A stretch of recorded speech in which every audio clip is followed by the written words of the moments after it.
S'il y a bien une chose que le célèbre chanteur Florent Pagny regrette beaucoup, ce serait d'avoir été trop naïf à ses débuts dans l'univers de la chanson.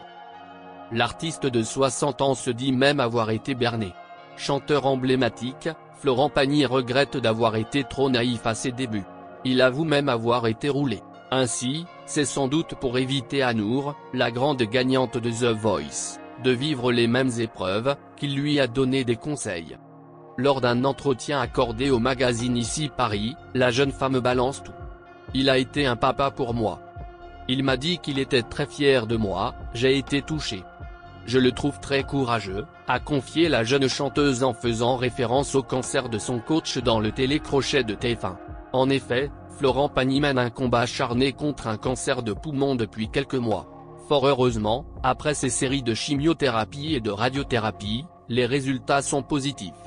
L'artiste est en passe de terrasser la maladie, et ce même s'il faut toujours se méfier. Pendant cet entretien, Nour explique, malgré la maladie, il est resté très disponible et souriant pour me donner des conseils. Et de souligner, concernant ma future carrière, il m'a dit de faire attention aux personnes à qui j'allais faire confiance et de ne pas être trop naïve. Dans ce milieu, tout le monde ne vous veut pas que du bien. En tout cas, le chanteur est sur la bonne voie de la guérison. Le 10 mai dernier, dans une vidéo postée sur son compte Instagram, il avait donné des nouvelles rassurantes sur son état de santé.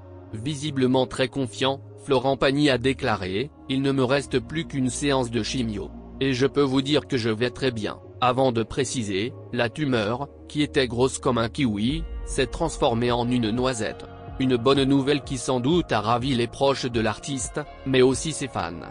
Alors qu'il est barman dans une boîte de nuit, il rencontre un découvreur de talent très connu dans le milieu du cinéma, Dominique Bessenard.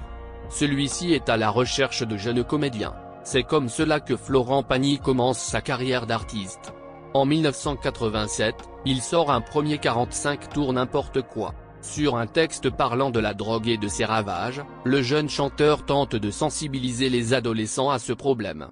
Ce titre devient un succès que l'on entend partout. Environ 1 million d'exemplaires en seront vendus. Ce départ en flèche le rend extrêmement populaire. L'année suivante, sort un nouveau 45 tours Laissez-nous respirer. Ce n'est qu'en avril 90, que Florent Pagny publie son premier album Merci. Le titre de l'album est motivé par la satisfaction d'être arrivé là où il est et par la chance dont il puisse avoir bénéficié jusque-là.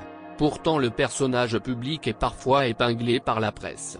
Entre son aventure sentimentale avec la chanteuse Vanessa Paradis et son attitude de jeune chien fou et rebelle, les journaux ne sont pas tendres avec lui. Dans la chanson Presse qui roule, le chanteur répond à ces attaques d'une façon très claire.